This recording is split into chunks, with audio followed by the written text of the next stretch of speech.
सूत्रों के मुताबिक कल रोहिणी तेजस्वी में बहस हुई थी। तेजस्वी ने रोहिणी पर चप्पल फेंकी है, ये सूत्र बता रहे हैं। तेजस्वी ने रोहिणी को गालियां भी दी हैं और सूत्रों का दावा है कि तेजस्वी ने रोहिणी को गाली दी है, जिससे बहुत नाराज रोहिणी नजर आ रही हैं और जो सोशल मीडिया पोस्ट उन्होंने की है उसमें इन तमाम बातों का जिक्र करते हुए नजर आ रही है कि उनको परिवार से अलग यहां पर कर दिया गया है और दो लोगों का नाम लेकर आरोप लगाते हुए वो कहती हुई दिख रही है इसमें कि यहां पर उनसे संजय और रमीज ने कहा कि वो परिवार से अलग यहां पर हो जाएं। तो रोहिणी आचार्य चप्पल कांड उनको लेकर यहां पर नजर आ रहा है। अब सवाल यह है कि आखिर किसने और क्यों उन पर चप्पल फेंकी।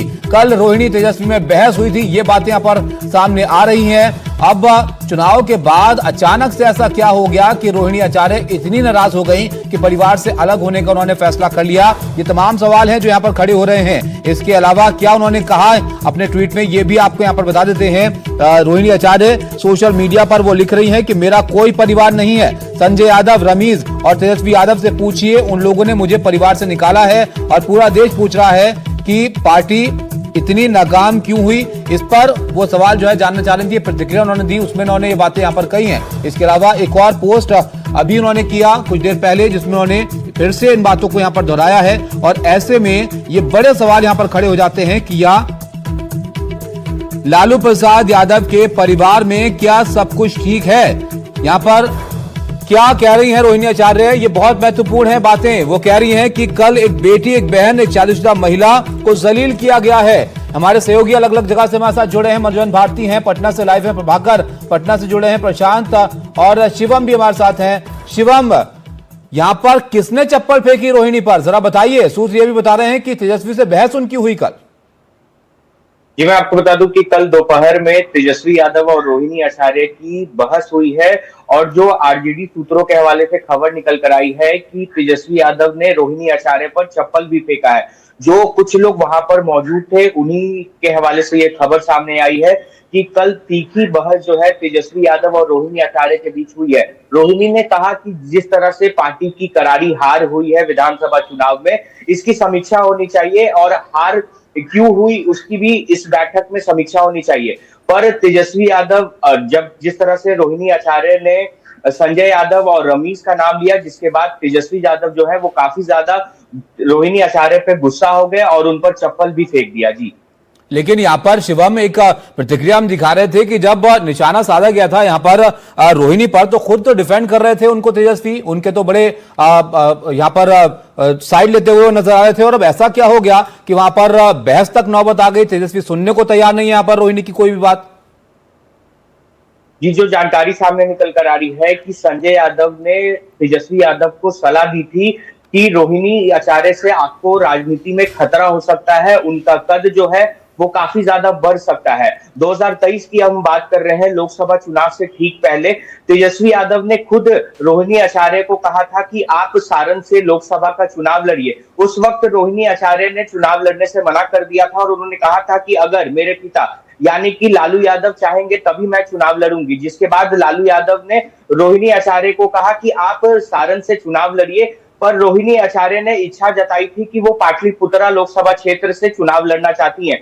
पर मीसा भारती ने इस पर ऐतराज जताया, क्योंकि मीसा भारती वहां से कई बार से लोकसभा का चुनाव लड़ते आई हैं। तो जिसके बाद लालू यादव ने इस पूरे मामले पे हस्तक्षेप किया, जिसके बाद सारण लोकसभा क्षेत्र से रोहिणी आचार्य ने लोकसभा का चुनाव लड़ा और वहां पर उनकी हार हुई। और जो हमारे आरजेडी के सोर्सेज के हवाले से खबर आ रही है कि उनको आरजेडी के ही 2 विधायक और एक एमएलसी यानी कि सुनील सिंह का इसमें नाम जो है वो सीधे तौर पर आ रहा है कि उन्होंने रोहिणी आचार्य को सारण से चुनाव हरवाने का काम किया है। जिसके बाद रोहिणी ने इन सभी बातों को तेजस्वी यादव के सामने भी रखा, पर तेजस्वी ने उनकी बात जो है वो नहीं सुनी।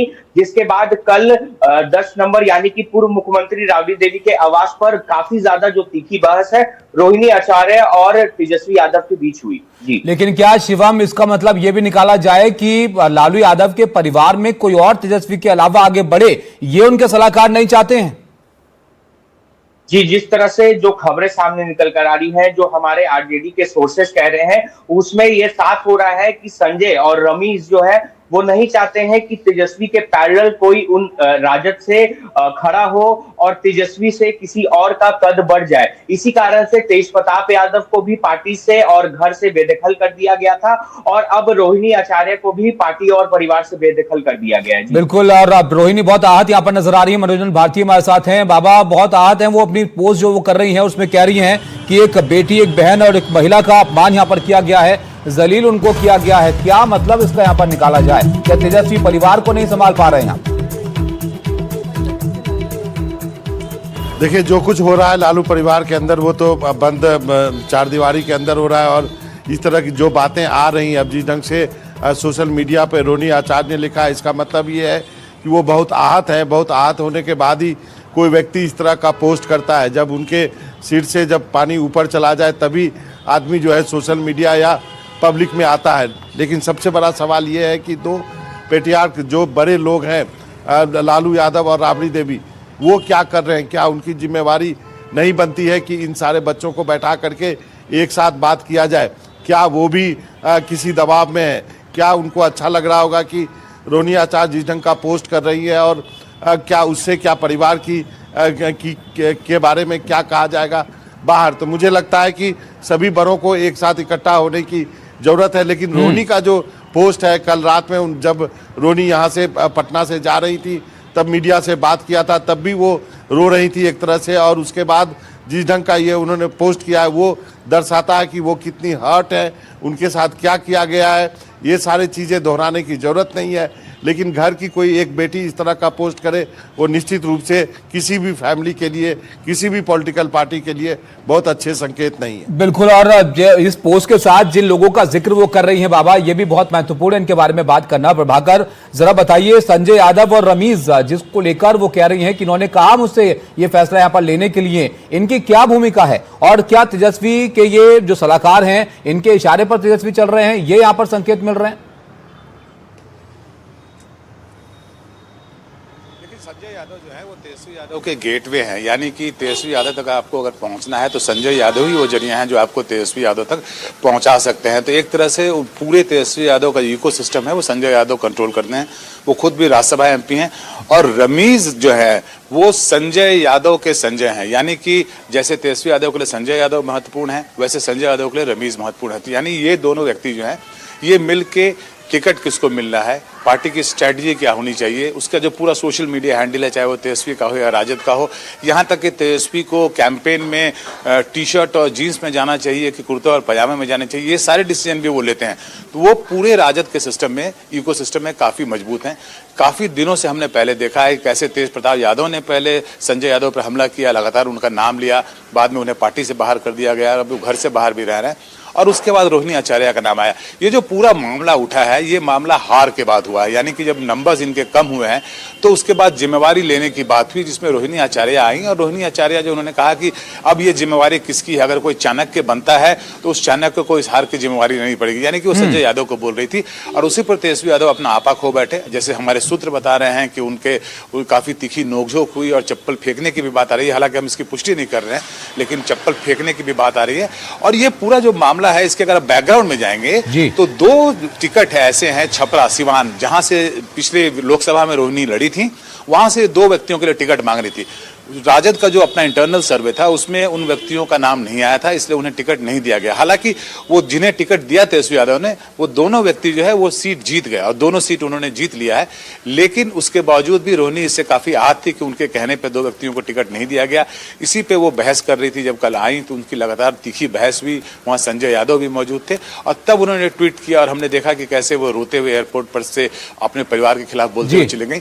कुल मिला के जो लालू परिवार का झगड़ा है वो सड़क पे आ गया है, और ये काफी दुखद स्थिति है। और जैसा बाबा बता रहे थे कि अब वो वक्त आ गया है कि राबड़ी देवी और लालू प्रसाद यादव को इसमें इंटरवीन करना होगा, नहीं तो जो स्थिति है उससे पार्टी की भी स्थिति कमजोर होगी, पूरे परिवार की भी राजनीतिक स्थिति कमजोर होगी, और ये जो पूरा जो झगड़ा है इनके परिवार का वो सड़कों पर खेला जाएगा। बिल्कुल, वो तो आ ही गया है। इस पर प्रतिक्रिया जिस तरह की आ रही है प्रभाकर, बीजेपी इस बात का मुद्दा उठा रही है कि बेटी का अपमान यहाँ पर हो रहा है परिवार के अंदर लालू यादव के, और ये एक बड़ा मुद्दा बनता हुआ दिख रहा है। वहां पर प्रशांत भी हमारे साथ हैं दिल्ली से।